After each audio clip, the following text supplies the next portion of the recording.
Imibhikisho iqhubeke usuku lonke ezingxenyeni zaseSoweto ngemuva kokuthi izingxenye ezithile zelokishi zigubezelwe ubumnyama izinsuku ezintathu. Izakhamuzi zivalo imigwaqo ngamatshe namathaya avuthayo ukuze sizwakalise ukuphatheka kabi kwazo. Eskom is saying it's a cable fault, but as yesterday when I called them, they did not know where the fault is. So to the community, that is not satisfactory.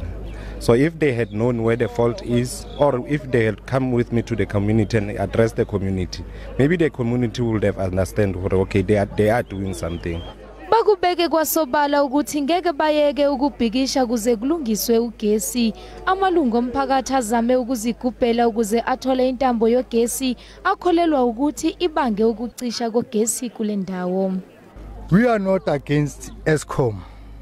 We are not against Eskom. We know Eskom is a puppet of the ANC. We are against ANC. ANC must fix everything.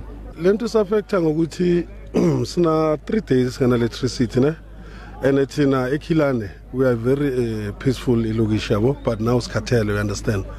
And number 2, yabhadala prepaid. Late location yabhadala prepaid ethenga electricity.